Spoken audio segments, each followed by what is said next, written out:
Lucie et Arnaud vivent deux moments difficiles. Tous deux ont perdu quelque chose auquel ils tenaient beaucoup. À travers leur histoire, tu vas comprendre pourquoi passer ton temps dans le futur n'est pas la solution, et que c'est en vivant à fond aujourd'hui, le moment présent, que tu arriveras dès demain à te créer des matins où tu te lèveras avec le sourire, car ta vie sera riche, épanouie et pleine de sens. Salut à toi, tu es sur Dépasse-toi et je suis Sylvain Viens.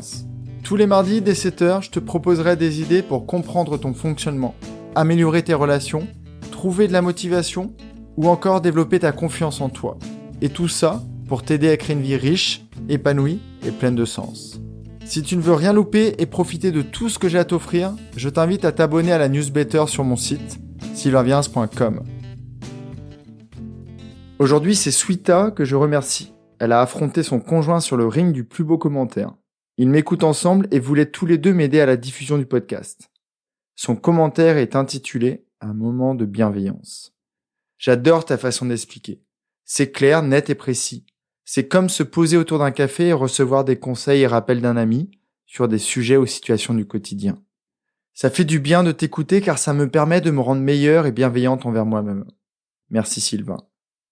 Merci Sweeta pour ton commentaire qui me touche beaucoup et qui, j'espère, va permettre à d'autres de venir prendre le café avec nous. Encore merci.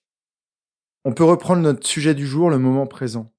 Je ne vais pas rentrer dans le détail de la vie de Lucie, mais tu dois juste savoir que pendant toute son enfance, ses parents lui ont mis une pression incroyable.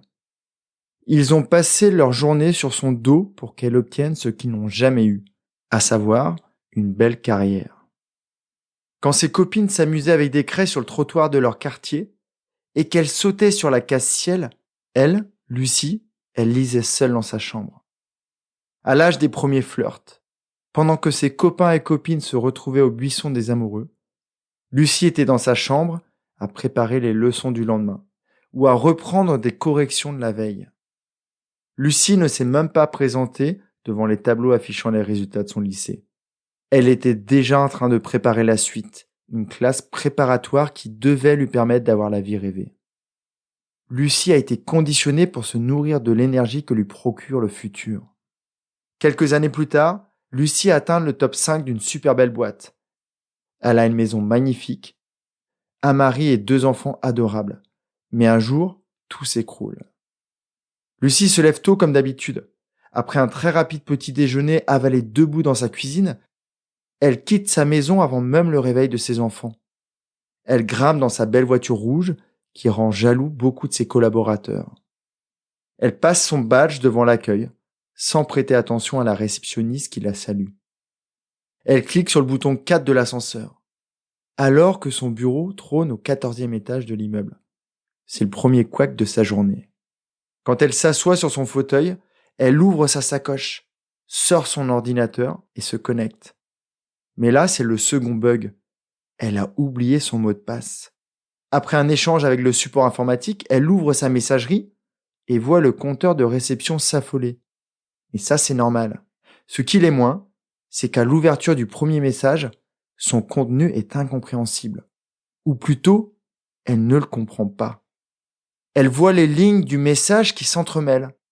Elle commence une phrase, mais avant le point final, elle a perdu le fil et elle ne comprend pas son sens.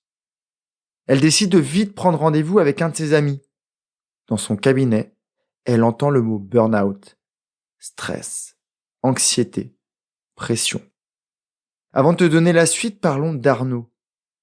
Lui, il a une famille extrêmement bienveillante, avec des parents super sympas. Sa maman a toujours été à ses côtés et l'a aidé dans les différentes phases de sa vie. Son papa, moins présent, a outillé Arnaud pour qu'il réussisse tout ce qu'il entreprend. Ça a super bien fonctionné. Des études au top. Une carrière qui explose. Il est venu le temps maintenant pour Arnaud de s'occuper de sa vie amoureuse. Et ça tombe bien. Lors d'une soirée avec des amis, il est assis dans un parc et il rencontre une jeune femme très belle, élégante, qui vient du même monde que lui. Ça match tout de suite. Elle aime l'art, alors il imagine parcourir avec elle les plus beaux musées d'Europe. Elle aime la nature, alors il aime imaginer les voyages qu'ils feront dans les plus beaux parcs du monde. Il ne se l'avoue pas, mais son ami lui fait penser à sa maman. Alors naturellement, il imagine la vie d'après, elle recevant les grains de riz sur le parvis d'une église, leur nuit de noces dans un beau palace londonien, la naissance de leurs 2 petits, leur future maison. Pour le moment, tout a bien fonctionné. Ils se sont mariés dans une belle chapelle. Ils vivent dans une superbe maison où leur chien a de l'espace pour se dégourdir les pattes. Mais un jour, tout s'écroule. Malgré une vie déjà très remplie, Arnaud et elle décident de lancer un projet enfant. Les essais se répètent, mais rien n'y fait. Les petites graines ne prennent pas. Contrairement à tous leurs autres projets, celui-ci est en stand-by. Alors une inquiétude montre le bout de son nez. C'est Arnaud le premier à consulter, et pour lui tout va bien. Et puis c'est elle qui fait des examens. On est jeudi, et normalement c'est la soirée cinéma du couple. Mais aujourd'hui, Arnaud a reçu un texto annulant la sortie, car il est attendu à la maison. Après avoir déposé son véhicule dans le garage et être passé devant son chien sans lui offrir la moindre caresse, il retire ses chaussures et se rend dans le salon. Là, sur le canapé, il retrouve sa femme en larmes. Devant elle, sur la petite table du salon, un document. Arnaud le saisit, le lit, et rapidement tout s'éclaircit. Ou plutôt tout s'assombrit. Sa femme ne sera jamais capable d'avoir des enfants. Lui qui est normalement si costaud, il s'affale sur le canapé à côté de sa femme. En l'espace d'un quart de seconde et la lecture de quelques mots, sa vie part en lambeaux, car la suite qu'il a envisagée, planifiée quasiment à l'année près, n'existe plus. Au fil des semaines, alors que sa femme reprend pied, Arnaud s'enfonce un peu plus tous les jours. Au bureau, les dossiers s'empilent. À la maison, Arnaud est là, mais complètement absent. Plus rien ne lui donne envie. En l'espace de quelques minutes, les vies de Lucie et d'Arnaud ont basculé dans le chaos. Tu as dû comprendre le problème. Lucie et Arnaud n'ont quasiment jamais vécu le moment présent, mais se sont toujours projetés dans l'étape d'après. Ils ont toujours imaginé comment sera leur vie d'après, quand ils auront eu ce pourquoi ils agissent. Ils ont une autre ressemblance. Ce sont 2 personnes d'action. Alors quand on leur propose de passer par un psy, ils décident tous les 2 de s'orienter vers le coaching et de voir comment identifier où le bât blesse pour régler la situation. Car Lucie n'a qu'une envie, retrouver une vie professionnelle dynamique où elle prendrait enfin soin d'elle. Et Arnaud, lui, il veut une existence où il pourrait à nouveau retrouver des moments amoureux avec sa femme et profiter de tout ce qu'il a déjà. Malgré des éducations, des valeurs et des expériences totalement différentes, ils vont vite comprendre où se situe leur problème. Ils font énormément de choses mais ne profitent pas de leur vie. Ils ne font qu'imaginer la suite. Lucie a une superbe maison dont elle ne profite que de la chambre à coucher. Les volets de sa maison secondaire sont fermés 52 semaines dans l'année. Elle ne voit quasiment jamais ses enfants. Arnaud ne prend pas le temps de lancer la balle à Éclair, son chien. Le seul soir dans la semaine qu'il considère off est la soirée cinéma du jeudi. Et encore, quand il arrive à ne pas perdre le fil de l'histoire qui se déroule devant ses yeux. Est-ce que c'est le fait de ne pas avoir été apte à lire les mots sur un courrier électronique ou le fait d'apprendre que sa femme aura des difficultés à avoir des enfants qui les a mis dans cet état-là? Non, pas vraiment, même si ces étapes ne sont pas simples à franchir. Ce qui les a détruits, c'est l'impression d'avoir tout perdu et surtout les projections dramatiques que leur cerveau respectif leur a proposées. D'un côté, Lucie n'atteignant jamais le top 3 de son entreprise, voire retombant tout en bas de l'échelle sociale, comme ses parents.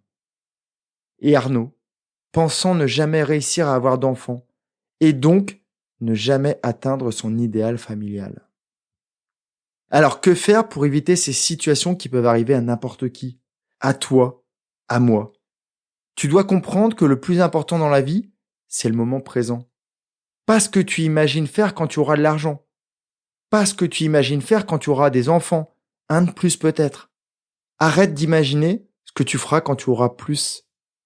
Peut-être que ça n'arrivera jamais. Alors profite du moment présent.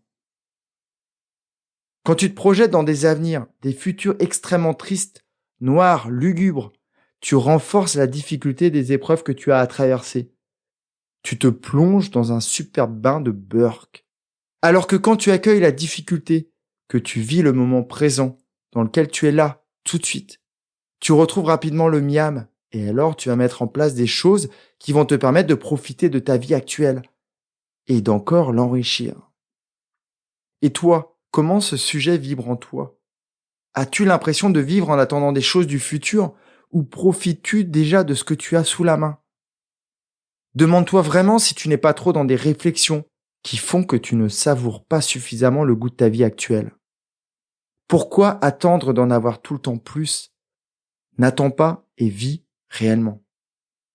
Une des solutions à tout ce que je viens de te raconter, c'est la méditation. Quand tu pratiques la pleine conscience, tu apprends à profiter du moment présent sans retourner dans le passé pour vérifier que c'était mieux avant. Ou sans te projeter dans le futur et t'imaginer que ce sera pire après. Beaucoup de personnes très mentales, qui pensent trop, imaginent que la méditation est très compliquée. Et je vais te dire la vérité, c'est vrai. Quand ton cerveau est très musclé, trop costaud, c'est moins simple, mais c'est possible. Et sur les prochains épisodes, je vais te montrer que cette pratique, ou plutôt cette philosophie de vie, pourrait tout changer dans ta vie. Dans le courrier de jeudi, abonne-toi tout de suite si tu ne le reçois pas déjà. Je vais continuer de te parler de la méditation. Et je vais te proposer les actions que Lucie et Arnaud ont mis en place dans leur vie actuelle pour reprendre pied, retrouver une belle énergie et surtout se créer des moments encore plus heureux. En attendant, je te souhaite une magnifique journée, pleine de conscience. Prends bien soin de toi. Bye bye. Si cet épisode t'a appris quelque chose, n'hésite pas à en parler autour de toi. Dis-toi qu'à chaque fois que tu m'aides à le diffuser, tu fais tous les jours un peu plus pour aider tes proches et influencer positivement les gens qui nous entourent. Je te remercie très sincèrement pour ton écoute et je te souhaite vraiment le plus beau pour la suite.